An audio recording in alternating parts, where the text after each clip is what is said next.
जनमत की पुकार में आपका स्वागत है। राजधानी दिल्ली में विधानसभा चुनाव में कांग्रेस, आम आदमी पार्टी और बीजेपी के बीच टक्कर देखी जा रही है।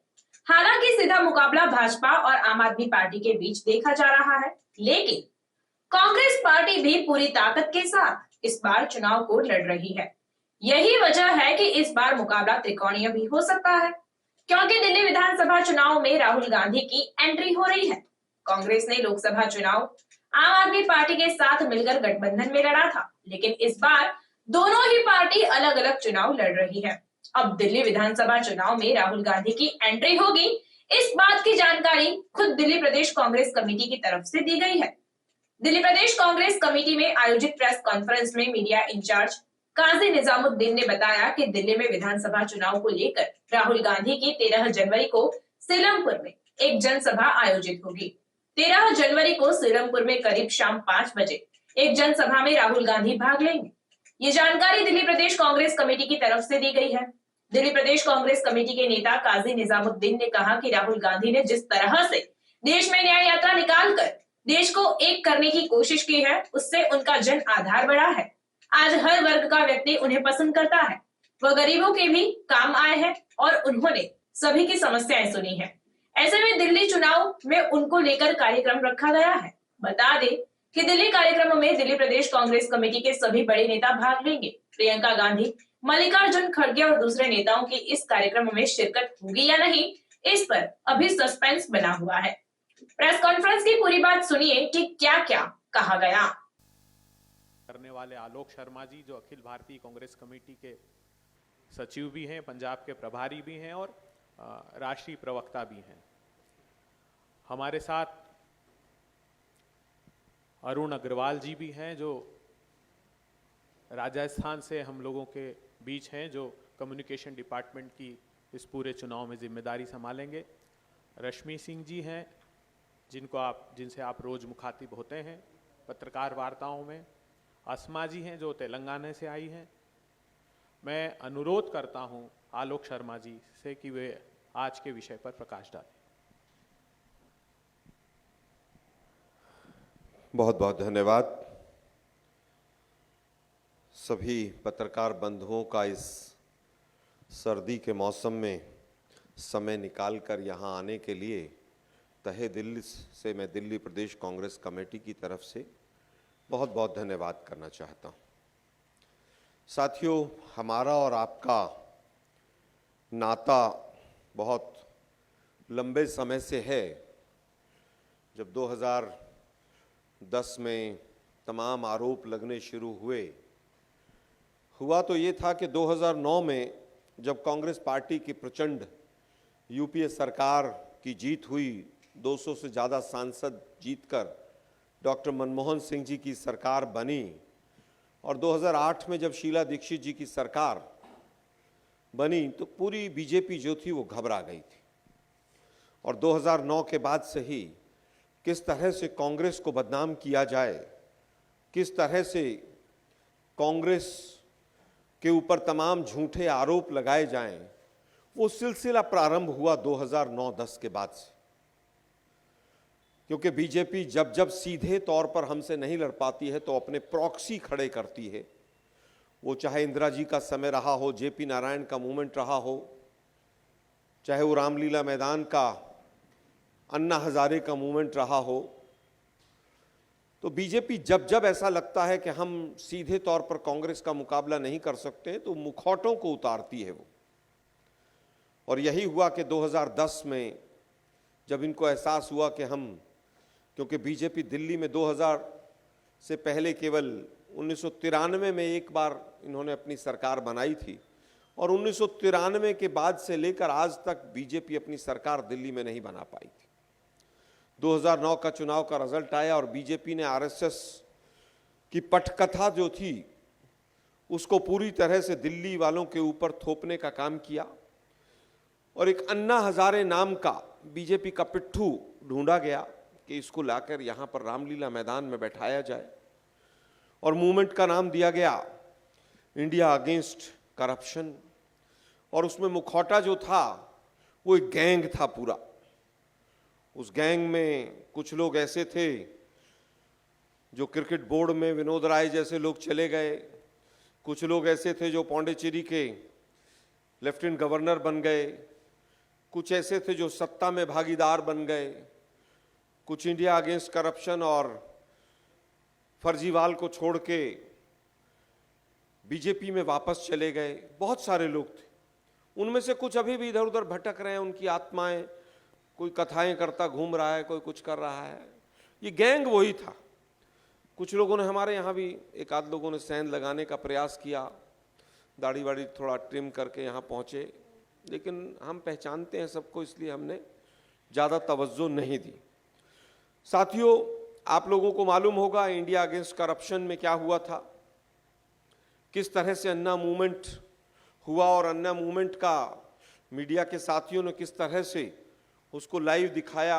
वो दौर मुझे याद है, तिहाड़ से जब अन्ना निकले तो ऐसा लगा कि जैसे बापू के छोटे भाई निकले हों, और कोई प्रयास ऐसा नहीं था जो छोड़ा गया हो कि कांग्रेस को किस तरह से दो मुद्दों पर, खास तौर पर एक भ्रष्टाचार और दूसरा अपराध। आज लगभग 10-12 साल हो गए, दिल्ली की जनता इनके कुकर्मों को झेल रही है, और आज की हमारी प्रेस वार्ता का शीर्षक ही वो है कि किस तरह से अखंड अपराध में और भ्रष्टाचार में बीजेपी और आम आदमी पार्टी दोनों की दोनों डूबी हुई। जो कहती थी कि 2G में 1,76,000 करोड़ का घोटाला हो गया और बाद में सबको क्लीन चिट दी इन्होंने। जो कहते थे कोलगेट हुआ और आज तक कोई जेल में नहीं गया। 1-1.5 महीने पहले वो जो गुप्ता साहब थे कोल सेक्रेटरी, उनको भी इनकी सरकार और न्यायालय ने बरी किया। किस तरह से निर्भया केस का दुरुपयोग किया गया कि दिल्ली जो है वो रेप कैपिटल बन गई है, अपराध कैपिटल बन गई है, और हालत यह है कि एनसीआरबी के आंकड़े आजकल तोड़ मरोड़ कर देश के सामने रखे जाते हैं। लेकिन वो कहावत है कि सच को कब तक छुपाओगे आप, सच तो बाहर निकल के आएगा ही। और दोनों लिप्त हैं, केंद्र सरकार, मोदी जी की सरकार भी, और इनकी सरकार केजरीवाल जी की भी। दोनों आंकड़ों को भी छुपाते हैं, दोनों भ्रष्टाचार भी करते हैं। केजरीवाल जी 10 साल तक मोदी जी की गोद में बैठे रहे। सीए हो, एनआरसी हो, आर्टिकल 370 हो, 3 काले कृषि कानून हो, फर्जीवाल सबसे पहले उसको अपनी विधानसभा में अप्रूव कराते थे। सबसे बढ़ चढ़ के मोदी जी के कौन कितना करीब है, वो कंपटीशन था, होड़ थी इनके अंदर। वो जगन मोहन रेड्डी हो, ये हो, कई लोग थे। कोई आवाज नहीं उठाते थे ईवीएम के खिलाफ, कोई आवाज नहीं उठाते थे तमाम जो संवैधानिक संस्थाएं हैं उनके खिलाफ। लेकिन जब धीरे धीरे चीजें बाहर खुलकर आई तो पता चला कि हिंदुस्तान में अगर पहला कोई मुख्यमंत्री है जिसने अपने घर में मिनी बार बनवाने की बात की हो, वो केजरीवाल है।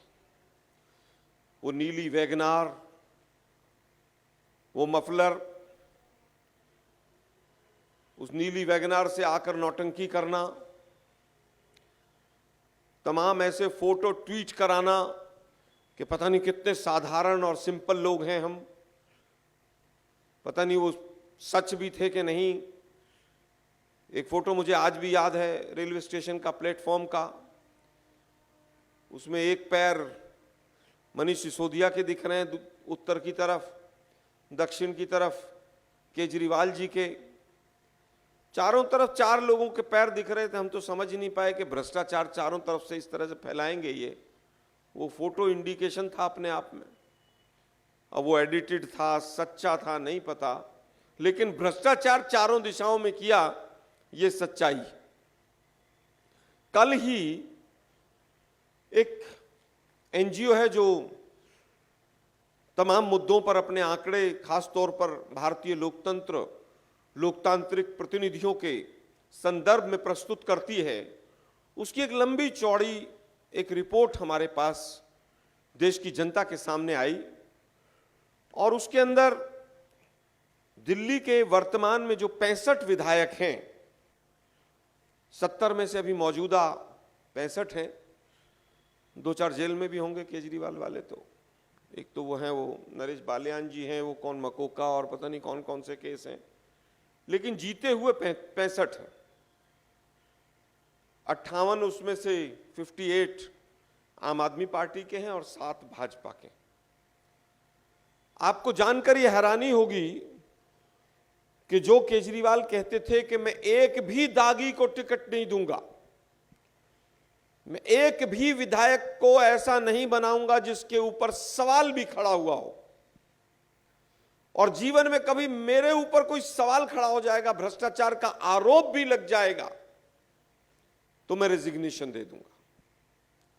आरोप लगने के आधार पर जो शीला दीक्षित जी के आरोप लगने से इस्तीफा मांगते थे, वही केजरीवाल 174 दिन तिहाड़ में बंद रहे, लेकिन इस्तीफा नहीं दिया।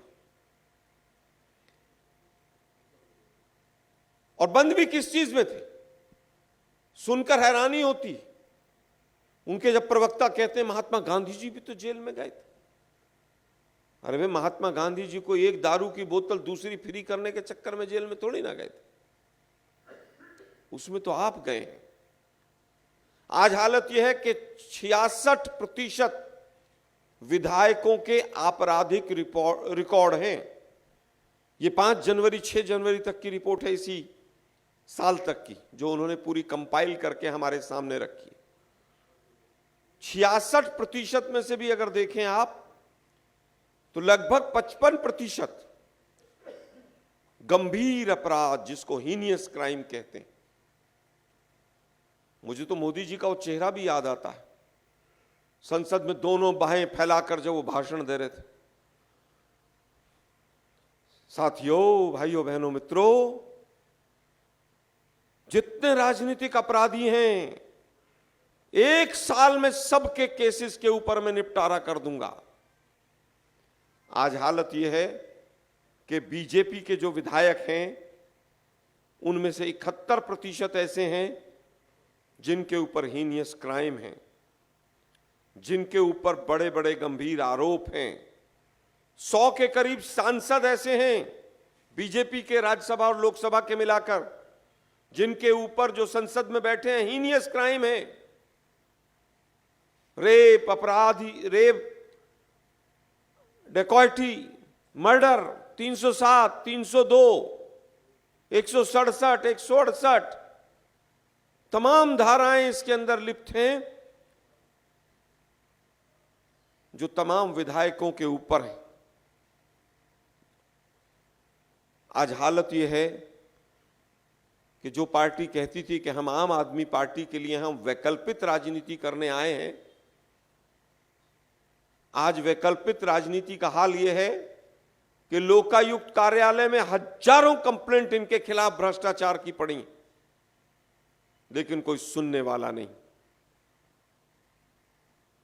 पूरा का पूरा मंत्रिमंडल जेल होकर आ गया, या कैलाश गहलोत जी जैसे, जिनके जो सैकड़ों कंपनियों में डायरेक्टर थे, बीजेपी ने जब गर्दन को दबोचा तो भ्रष्टाचारी भागा और बीजेपी की वॉशिंग मशीन में से निकल के बिजवासन से चुनाव लड़ रहा है। पिछले 3 महीने की घटना है। एक मंत्री जब वो फर्जीवाल के मंत्रिमंडल में होता है तो बीजेपी बड़े बड़े गंभीर आरोप लगाती है। कैलाश गहलोत ये है, कैलाश गहलोत वो है, कैलाश गहलोत का ये है, कैलाश गहलोत इतनी कंपनियों में डायरेक्टर है, उसके परिवार वाले इतने हैं, प्रेम नर्सरी का ये है, पता नहीं कौन कौन से आरोप सुनने में आते हैं।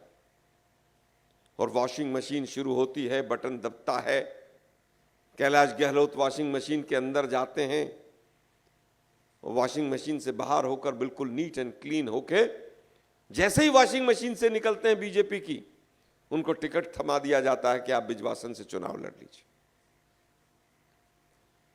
दोनों के दोनों भ्रष्टाचार में लिप्त हैं। ईडी हो, सीबीआई हो, इनकम टैक्स हो, जिस तरह से इन तमाम संवैधानिक संस्थाओं का दुरुपयोग बीजेपी ने किया है, फर्जीवाल भी उससे पीछे नहीं। हालत यह है कि इन तमाम संस्थाओं का दुरुपयोग करके वहां पर सरकारें गिराई गई और यहां पर लगातार भ्रष्टाचार को छुपाया गया। आप लोगों को याद होगा, एक मूवी आई थी, उस मूवी में था, वो क्या थी, मिश्रा मैम को पता होगा, बॉम्बे टू गोवा, याद है? वो केजरीवाल ने एक नई मूवी बनाई, उस मूवी का नाम था दिल्ली टू गोवा। दिल्ली में शराब घोटाला करेंगे और गोवा में जाकर चुनाव लड़ेंगे। दिल्ली के लोगों का पैसा चुराएंगे और गोवा में जाकर चुनाव लड़ेंगे। पहली चीज हमने जो बात कही आज भ्रष्टाचार की, दिल्ली को इन्होंने भ्रष्टाचार नगरी बना दिया दोनों ने मिलकर। 15 साल तक कॉरपोरेशन में भाजपा बैठी रही और कॉरपोरेशन सबसे बड़ा भ्रष्टाचार का अड्डा बन गया। लेकिन केजरीवाल ने कभी चूं नहीं की। दिल्ली सरकार तमाम घोटाले आए, एक बस नहीं खरीदी लेकिन बस घोटाला कर दिया, क्योंकि इनकम टैक्स कमिश्नर रहे ना, पता ना घोटाला पतली गली से कैसे करना है। एक डीडीए से लैंड लेकर स्कूल की बिल्डिंग नहीं बनाई, एक भी, लेकिन कमिश्नर रहे ना इनकम टैक्स के। जो कमरा शीला दीक्षित जी की समय पर 3 से 4 लाख रुपए में बनता था स्कूल का, वो 22 से 24 लाख रुपए में बनाया। इतना मोटा गबन, इतना मोटा भ्रष्टाचार। टॉयलेट को भी कमरा बता दिया, टॉयलेट को भी कमरा बताकर आगे बढ़ गए। 5000 से ज्यादा पद प्रिंसिपल के खाली हैं, 10,000 से ज्यादा डॉक्टर्स के पद खाली हैं, 15,000 से ज्यादा टीचर्स के पद खाली हैं। लेकिन कमरों में क्योंकि घोटाला हो सकता था, कमरे जरूर बनाने। बस घोटाला 2013 के बाद आरटीआई का जवाब है कि दिल्ली सरकार ने एक भी बस नहीं खरीदी, लेकिन बस की कीमत डीजल की और सीएनजी की जो कमर्शियल व्हीकल हैं उनकी की जो लाइफ है वो 10 साल है। 3 साल जो शुरू के हैं, उन 3 सालों में कंपनी जो है मेंटेनेंस करती है, लेकिन इन्होंने इतना मोटा मेंटेनेंस का बजट बना दिया और पहले 3 साल का भी बना दिया और 10 की जगह 11 साल का बजट बना दिया। बस की कीमत से ज्यादा उसके मेंटेनेंस के चार्ज रख दिए, और वो मेंटेनेंस के चार्ज कौन देगा? सरकार देगी। किसको देगी? प्राइवेट ऑपरेटर्स को देगी। इन्हीं के लोगों ने जब हमें दस्तावेज दिए, हमने कंप्लेंट की, सीबीआई ने मामला दर्ज कर लिया। प्रिलिमिनरी इंक्वायरी 4 साल से चल रही। मोदी जी की सीबीआई उस पर कुंडली मारकर बैठ गई। अब उसमें कौन कौन भाजपा के लोग भी शामिल हैं, क्या छुपाया जा रहा है, वो तो बीजेपी के लोग बेहतर बता सकते हैं। बस का घोटाला हो, स्कूलों का घोटाला हो, कमरों का घोटाला हो, शराब का घोटाला हो, कोई घोटाला नहीं है जो फर्जीवाल ने इस देश की राजधानी, जिसको हमने सजाया संवारा, सीएनजी लेकर आए, कैरोसिन से मुक्त किया, जनरेटर से मुक्त किया, फ्लाईओवर्स बनाए, कंजेशन पॉइंट्स हटाए, दोनों ने मिलकर दिल्ली का बेड़ा गर्क कर दिया। एक दूसरे पर 10 साल से आरोप लगा रहे हैं। पिछले 30-35 दिन से जब से माहौल गर्म हुआ है चुनाव का, कभी पूर्वांचल पर चुनाव लड़ेंगे, कभी उस पर चुनाव लड़ेंगे, कभी कोई मुद्दा आएगा, कभी हिंदू मुसलमान करेगा, अभी योगी बाबा आएंगे। कैसे मुद्दों से डाइवर्ट किया जाए, कैसे अपराध युक्त जो दिल्ली इन्होंने कर दी है। एनसीआरबी के आंकड़े कहते हैं कि 6 से 7 रेप पर डे इस दिल्ली के अंदर होते हैं। मुझे तो आज सुषमा स्वराज जी की वो स्टेटमेंट याद आ रही है। वो कहती थी रेप कैपिटल बना दिया है दिल्ली को। निर्भया केस हुआ, हमने माफी मांगी, 5 आरोपियों को फास्ट ट्रैक कोर्ट लगाकर हमने फांसी के तख्ते तक पहुंचाया। निर्भया का इलाज सिंगापुर तक हमने किया। कितने निर्भया केस हो गए, ये देश की राजधानी अपराध राजधानी बन गई, लेकिन चाणक्य सोते रहे। चाणक्य एक ट्वीट तक नहीं करते हैं लॉ एंड ऑर्डर की सिचुएशन पर। तो केजरीवाल जी ने पहले ही कह दिया था, अजी सब मिले हुए हैं जी। ये आज समझ आया कौन मिले हुए हैं। दोनों लोग मिले हुए थे। सीएजी एक, आप लोग सब जानते हैं, एक संस्थान है केंद्र सरकार का जो तमाम आंकड़े प्रस्तुत करता है, बताता है कि किस सरकार ने, राज्य की सरकार ने, किस विभाग ने कैसे पैसा खर्च किया, कहां गड़बड़ रही। सीएजी में एक भाजपा के आरएसएस का चोला पहनकर एक पिट्ठू महाराज बैठे थे, हमारी सरकारों को बहुत बदनाम किया था। और सीएजी का चोला पहनकर ही हमारी सरकारों को, चाहे वो 2G का मामला हो और चाहे कॉमनवेल्थ गेम्स का मामला हो, हमें बदनाम किया गया था। आज दुर्भाग्य यह है कि सीएजी जो केंद्रीय संस्थान है, कई साल हो जाते हैं रिपोर्ट्स को दिल्ली विधानसभा पर टेबल नहीं किया जाता है। मैंने आप लोगों के सामने पिछले साल भी एक प्रेस कॉन्फ्रेंस इसी प्रांगण में की थी। 7 सीएजी की रिपोर्ट थी जिनको डिले किया गया था। या तो रखते नहीं है टेबल पर, रखते हैं तो उनको डिस्कस नहीं करते हैं, और दोनों की मिलीभगत रहती। आज वो गोली मारो वाले साहब जो हैं बीजेपी के, वो बड़ी बड़ी बातें कर रहे हैं। अरे भाई सीएजी तो आपके अधीन थी, ये रिपोर्ट कैसे दबी रही। आज एक सीएजी की रिपोर्ट आई है और वो खास तौर पर शराब घोटाले पर आई है। उसमें बताया गया है कि किस तरह से ग्रुप ऑफ मिनिस्टर्स को, जो तमाम एक्सपर्ट्स की जो भी अनुशंसाएं थी, रिकमेंडेशंस थी, उनको किस तरह से नहीं माना गया, सभी को लाइसेंस कैसे दिए गए, कमीशन 6 गुना कैसे बढ़ा दिया गया, किकबैक्स का क्या रास्ता रखा गया, मैन्युफैक्चरर, डिस्ट्रीब्यूटर और सेल्स तीनों एक ही लोग को दे दी गई, ताकि वही बनाएं, वही डिस्ट्रीब्यूशन करें, वही सेल्स करें, वही रेट तय करें। ओपन मार्केट कर दिया।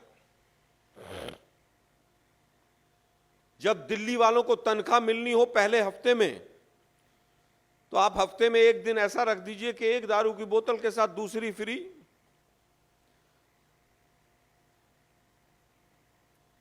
दिल्ली के बहुत लोगों को इन्होंने नशाखोरी की लत की तरफ जाने के लिए अपनी पॉलिसी के माध्यम से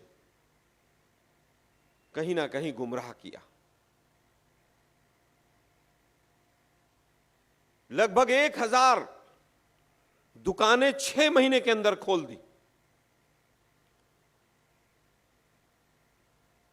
शीला जी की पॉलिसी जिस समय पर सरकार थी तो यह थी कि वो जो बॉटल के ऊपर ढक्कन लगता है उसके अंदर एक बारकोड लगता था, जिसको कभी भी ट्रेस किया जा सकता था, बॉटल कहां से चली, कहां एक्साइज ड्यूटी कटी, कहां वैट लगा।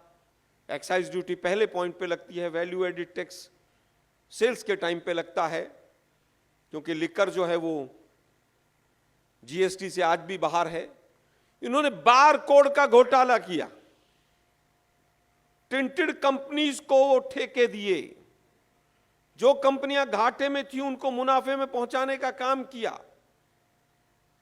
एक के साथ एक फ्री देंगे, यहां 2000 में बेचेंगे, पड़ोस के राज्य में वही चीज 1000 रुपए में बिकेगी। क्वालिटी कंट्रोल नहीं होगा, हमें पैसा चाहिए केवल। केजरीवाल जी का फार्मूला था, दिल्ली की जनता घटिया शराब पिए, मरे, जो मर्जी हो। मोदी जी के गुजरात में 80-80 लोग नकली और कच्ची दारू पीकर, जहरीली शराब पीकर मर जाते हैं, और यहां पर ये घोटाला करते हैं। वो उसकी आवाज नहीं उठाते हैं, वो इसकी आवाज नहीं उठाते हैं। शराब घोटाला भी अगर किसी ने उठाया तो दिल्ली प्रदेश कांग्रेस कमेटी ने उठाया। हम आज भी अपनी बात पर पूरी तरह से कायम हैं। एक ने टनल वाला महल बनाया, एक ने शीश महल बनाया।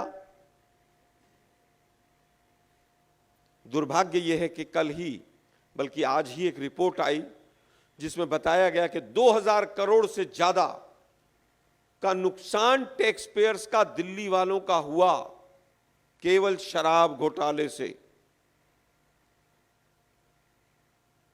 पहला राज्य था जो एक मंत्री ऐसा था जिसके पास शराब विभाग भी था और शिक्षा विभाग भी था। मतलब वही शराब पिलाना सिखा रहे थे, वही पुस्तक की बात कर रहे थे। शीला जी के समय में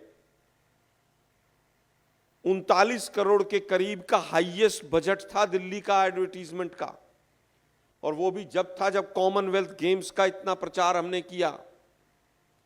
ये महाराज 600, 700, 800 करोड़ तक एडवर्टीजमेंट पे ले गए अपना बजट, ताकि सारे घोटाले, दिल्ली की सारी कमियां छुपाई जा सकें। पहला मुख्यमंत्री है जिसने 11 साल में एक भी नया स्कूल नहीं खोला, एक भी नई बस नहीं बनाई, खरीदी। 200 बेड का कोई भी एक नया हॉस्पिटल नहीं बनाया। जो हमने शुरू किए थे, हमने 17 कंप्लीट किए थे, 7 अधूरे थे, केवल वही पूरे किए इन्होंने। पहला व्यक्ति है जिसने मां यमुना को ठगा। मैं आऊंगा तो यमुना को थेम्स लंदन बना दूंगा, और हालत यह हुई कि अब अगर वहां पर जाकर खड़े हों तो पानी में से इतने फ्यूम्स निकलते हैं कि सांस भी नहीं ले सकते हैं। नहाना और स्नान करना तो बहुत दूर की बात है। एक एक महीने बच्चों के स्कूल बंद करने पड़ते हैं, इतना पॉल्यूशन है। अभी तो सीएजी की 2-3 रिपोर्ट हम और डिमांड करते हैं। एक पर्यावरण से संबंधित जो रिपोर्ट है वो भी बाहर आनी चाहिए। जितने टेम्पू, कमर्शियल व्हीकल दिल्ली की सीमा में घुसते हैं, उनके ऊपर, सबके ऊपर पर्यावरण का एक टैक्स लगता है। मोटी मोटी पर्चियां कटती हैं, 1500 रुपए, 3000 रुपए, अलग अलग दर हैं उनकी।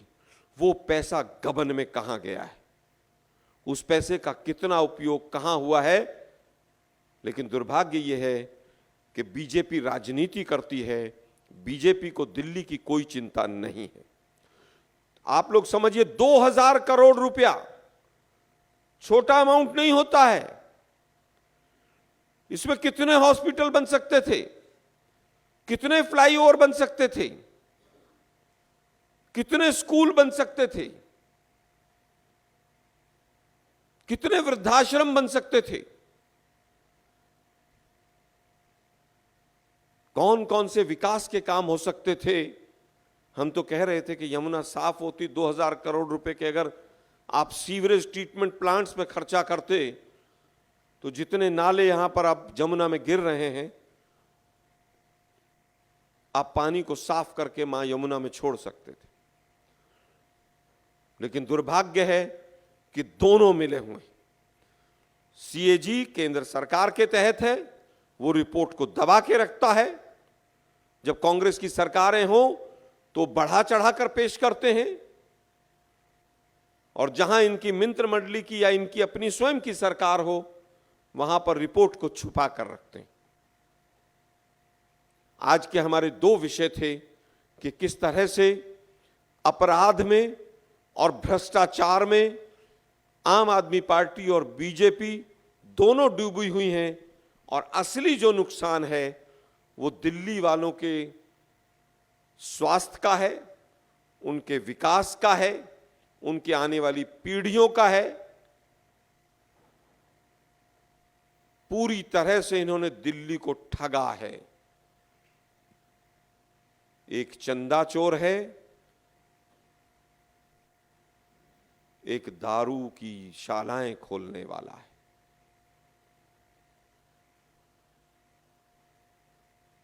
एक एक्सटॉर्शन करके ईडी सीबीआई का दुरुपयोग करके तमाम कंपनियों से पैसा ऐंठता है। दूसरा, दिल्ली वालों की जेब काट के शराब घोटाला करके गोवा में जाकर चुनाव लड़ता है। जहां जहां कांग्रेस के जीतने के जिस जिस राज्य में चांस होते हैं, बीजेपी के इशारे पर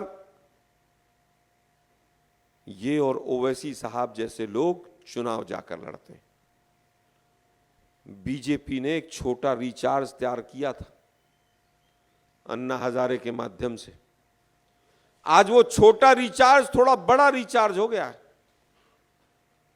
अब बीजेपी को लग रहा है कि छोटे रिचार्ज को बड़ा रिचार्ज हमने बना तो दिया, इसलिए कभी कभी दिखावे के लिए उस पे ऊपर कोई कोई कार्रवाई करते हुए नजर आते हैं, वरना दोनों टेबल के नीचे से बिल्कुल हाथ मिलाए हुए हैं।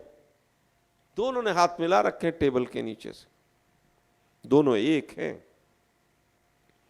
ये रिपोर्ट एडीआर की बताती है कि विधायक कैसे चुनते हैं, ये कैसे लोगों को टिकट देते हैं ये, और सीएजी की रिपोर्ट बताती है कि किस तरह से भ्रष्टाचारियों को बढ़ावा देते हैं, ये भ्रष्टाचार को बढ़ावा देते हैं, और फिर आधी बाजू की वो नीली कमीज पहन के पैंट से बाहर निकाल के नौटंकी करते हैं।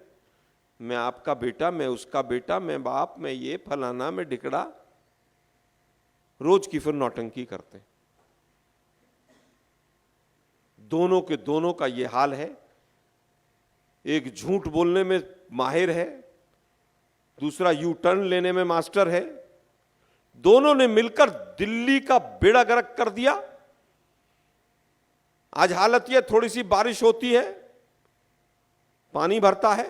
पीडब्ल्यूडी घोटाला इसी मंच से कांग्रेस ने निकाला था, 4 महीने हो गए। उन अफसरों के ट्रांसफर कर दिए, उन अफसरों को कहा अपने मकान बदल लीजिए, और वो घोटाला दबा दिया, क्योंकि दोनों की मिली भगत थी। दिल्ली अपराध से बचे, दिल्ली भ्रष्टाचार से बाहर आए।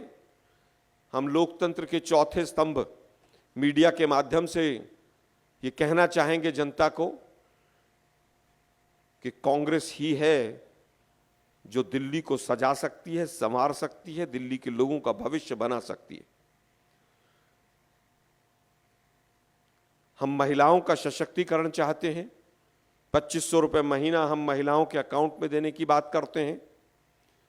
हम स्वास्थ्य के ऊपर जो पैसा खर्च होता है उसमें 25 लाख रुपए तक बीमे की बात करते हैं। इंश्योरेंस की योजनाएं लेकर आए हैं हम सांस्कृतिक सशक्तिकरण करना चाहते हैं। हमारे पूर्वांचल के जो भाई बहन हैं जो अपना प्रदेश छोड़कर यहां दिल्ली में आए, छठ पर्व मनाते हैं बड़े धूमधाम से। हमने तो 15 साल पूर्वांचल की मुख्यमंत्री थी दिल्ली को, ये लड़ रहे हैं पर वो पूर्वांचल के नाम पर।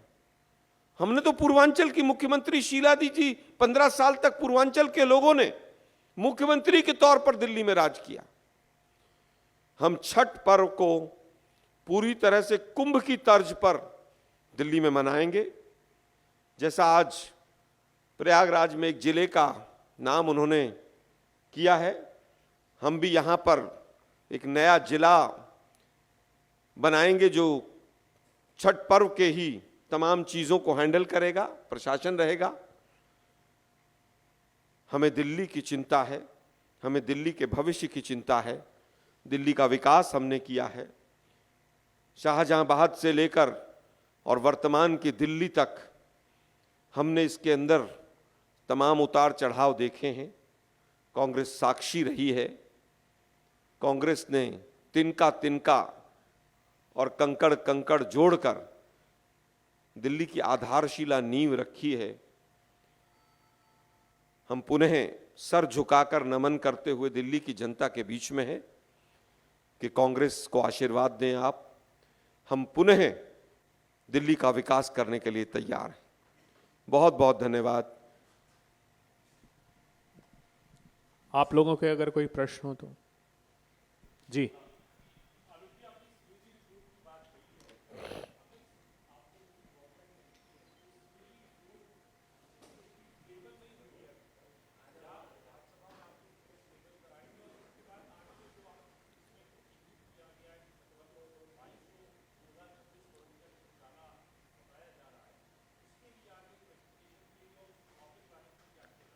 देखिए, दिल्ली में हमारी सरकार आती है तो ये तमाम रिपोर्ट सीएजी की जो पेंडिंग है कई कई सालों तक, उनको भी टेबल करेंगे।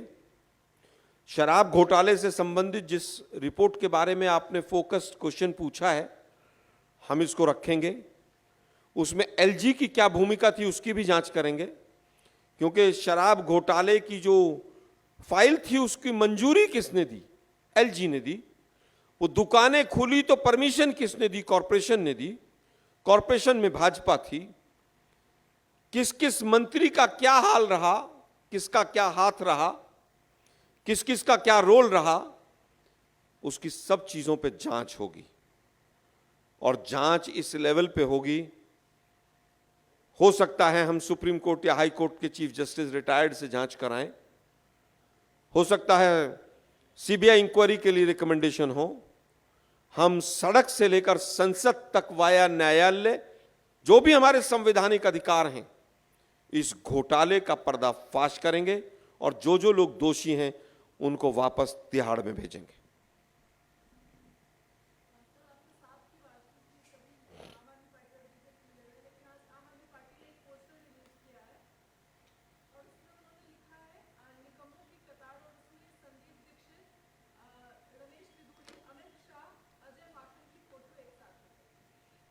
देखिए, मुझे लगता है जमीन खिसकती है ना, जब सांप बिल में घुसा हो और गर्मी पड़े या पानी घुस जाए तो फिर वो फड़फड़ाता हुआ बाहर निकलता है। अब केजरीवाल जी का हाल वैसा ही हो गया कि इनकी जमीन खिसक चुकी।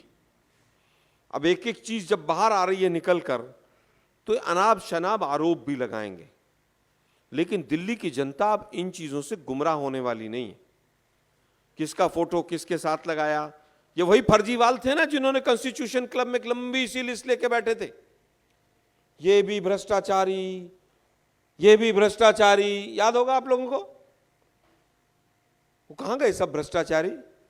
केजरीवाल जी को याद भी नहीं होगा जिन लोगों के ऊपर आरोप लगाए कितने लोगों से न्यायालय में जाके माफी मांगी।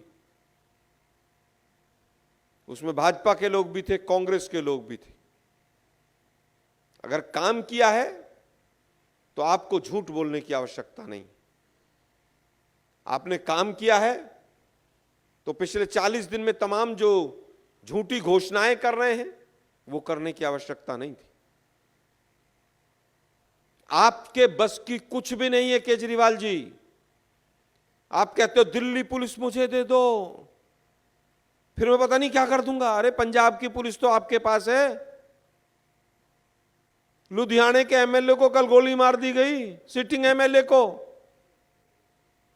वहां पुलिस क्या कर रही है आपकी? वहां कहते हैं मैं ड्रग्स को समाप्त कर दूंगा पंजाब से, और दिल्ली में आते हैं तो एक दारू की बोतल के साथ दूसरी फ्री कर दूंगा मैं। गजब दोहरा चरित्र है भाई आपका।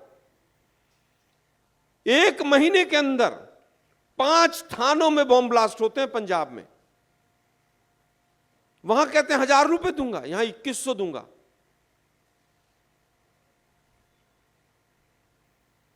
एक भी रुपया देना नहीं चाहता है वो, न देना जानता है। पक्के वाला है वो केवल लेना जानता है। हालत यह है कि फर्जीवाल का, फर्जीवाड़ा और उसके फर्जी लोगों का जो फर्जीवाड़ा था वो सब जनता को समझ आ गया है। अब वो कोई पोस्टर लगाएं, कुछ करें, अब जनता उसको सीरियसली नहीं ले रही। आप लोग निश्चिंत रहिए, दिल्ली की जनता हमसे ज्यादा समझदार है। वो चिंतन और मनन के साथ दोनों को, इनको वो कहावत है हमारे यहां, खुड्डे लाइन लगा देगी इस बार।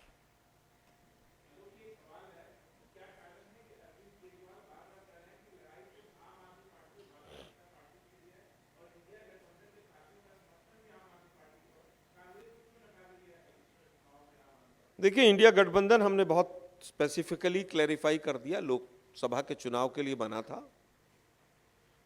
और अब इंडिया गठबंधन में वो लोग जिनके ऊपर आरोप लगाए थे कि वो भ्रष्टाचारी हैं, अगर वो उनका साथ ले रहे हैं, हमें कहीं कोई आपत्ति नहीं है किसी चीज पे। अब कौन जीतेगा कौन हारेगा जनता तय करेगी। अगर आपका बीजेपी से मुकाबला, इसका मतलब आपने काम नहीं किया, आपका मुकाबला तो है ही। फिर पहली बात तो आपने मान ली। और अगर आपका बीजेपी के साथ मुकाबला है तो बार बार कहने की क्या जरूरत है आपको। आप बार बार कह इसलिए रहे हैं कि आपका मुकाबला कांग्रेस से है। आप कांग्रेस को नजरअंदाज करने के लिए जनता को एक रास्ता दे रहे हैं। इस बार सीधा सीधा मुकाबला कांग्रेस से है और आप देखिएगा चौंकाने वाले नतीजे सामने आएंगे। एक एक विधानसभा को हमने स्टडी किया है। दिल्ली न्याय यात्रा के जो परिणाम आएंगे वो भी सामने आएंगे। जैसे भारत जोड़ो न्याय यात्रा के लोग सीरियसली नहीं ले रहे थे, लोकसभा के चुनाव के बाद समझ आया। देवेंद्र यादव जी के नेतृत्व में दिल्ली न्याय यात्रा जो निकली है उसके चौंकाने वाले नतीजे सामने आएंगे। हमने एक एक तथ्य दिल्ली की जनता के सामने रखा है। अगर आपने हमारा अभी तक चैनल सब्सक्राइब नहीं किया है तो कृपया चैनल सब्सक्राइब कर लें, लाइक करें, शेयर करें, कमेंट करें। तो मिलते हैं फिर किसी और खबरों के साथ। नमस्कार।